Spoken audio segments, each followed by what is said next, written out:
अपनी नौजवानों की ताकत और जज्बाती अक़लियत पर तनहा भरोसा मत करना। मैंने बहुत सोच समझ कर ये लफ्ज़ बोला है, जज्बाती अक़लियत, क्योंकि नौजवानी की उम्र में जज्बात ज़्यादा होते हैं। ये भी अल्लाह की एक प्लानिंग है। अगर जज्बात ज़्यादा न हो तो नौजवान रिस्क न ले सके, ख़तरे मोल न ले सके, नए नए तजुर्बों की हिम्मत न कर सके। लेकिन याद रखना कि नौजवानों की इस एनर्जी को गाइड करने के लिए, कंट्रोल रखने के लिए बुज़ुर्गों की रहनुमाई बहुत ज़रूरी है। इसलिए आखिर में एक लतीफ़ा सुनाकर बात को ख़त्म करूँगा। शायद आपने कभी सुना भी हो, एक नौजवान का रिश्ता इत्तफ़ाक़न एक बादशाह की बेटी एक शहज़ादी के साथ लग गया। कभी कभी किसी अंधे के हाथ में भी बटेर आ ही जाती है। वो बड़ा खुश था कि क्या है, मेरी किस्मत लॉटरी निकल आई, मेरा रिश्ता एक शहज़ादी के साथ लग गया। जब रिश्ता पक्का हो गया, सारे प्रोग्राम की तफसीलात तय होने लगीं, तो बादशाह के अफसरान आए और लड़के के घर वालों से कहा कि शाही ख़ानदान का अदब यह है, रिवायत यह है कि बारात में कोई बूढ़ा नहीं आएगा। अगर कोई बूढ़ा आया हम चेक करेंगे तो हम बारात को वापस कर देंगे, रिश्ते को कैंसिल कर देंगे। उधर दादा नई नई शेरवानी सिलवाए हुए बैठे थे इंतज़ार में। मुजस्सम शौक़ थे कि पोते के निकाह में जाना है। शायद दूल्हा से ज़्यादा सज रहे थे। दादा को ये ख़बर वहशत असर मिली तो बस करीब था कि हार्ट अटैक हो जाए।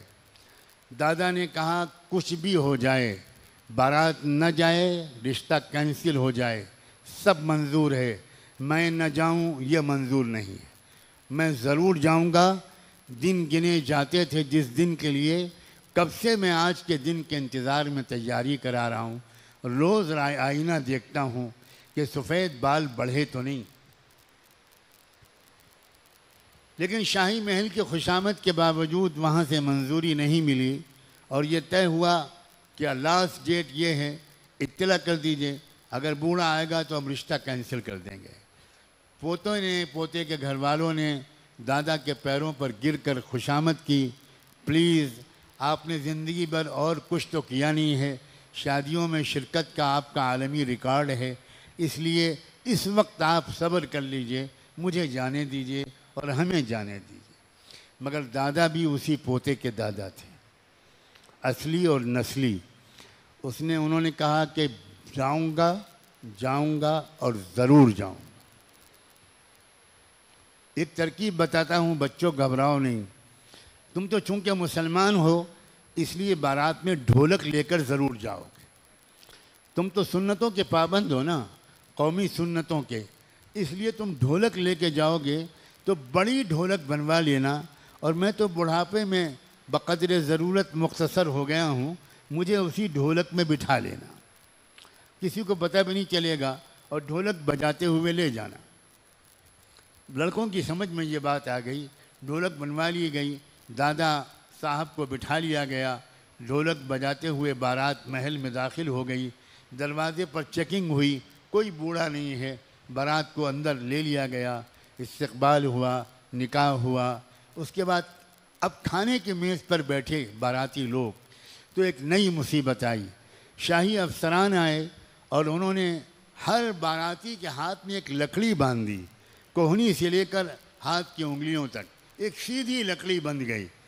अब मुसीबत ये आई कि जब लकड़ी बन गई तो खाएं कैसे, इसलिए कि हाथ तो मुड़ ही नहीं सकता।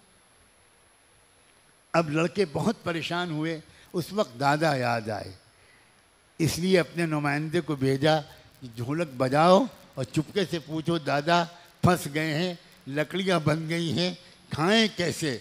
तो दादा ने अंदर से कहा, अरे बेअक्लो, तुम में से हर आदमी अपने सामने वाले को खिलाए। अब जब सामने वालों को खिलाना शुरू किया तो सरकारी फ़ौज और पुलिस आ गई, ठहर जाओ, तुम में कोई बूढ़ा ज़रूर है।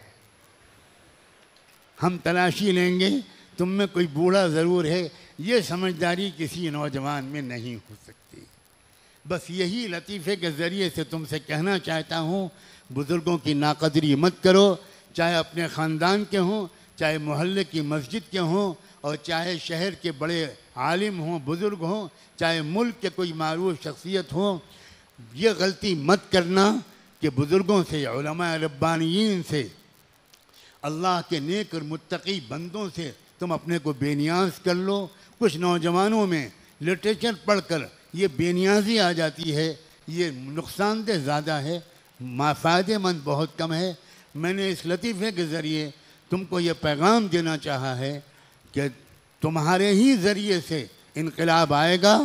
नुसरत बिश्शबाब, अल्लाह के रसूल ने ख़ुद फरमाया, मुझे जो कामयाबी मिली वो नौजवानों की मदद के ज़रिए मिली।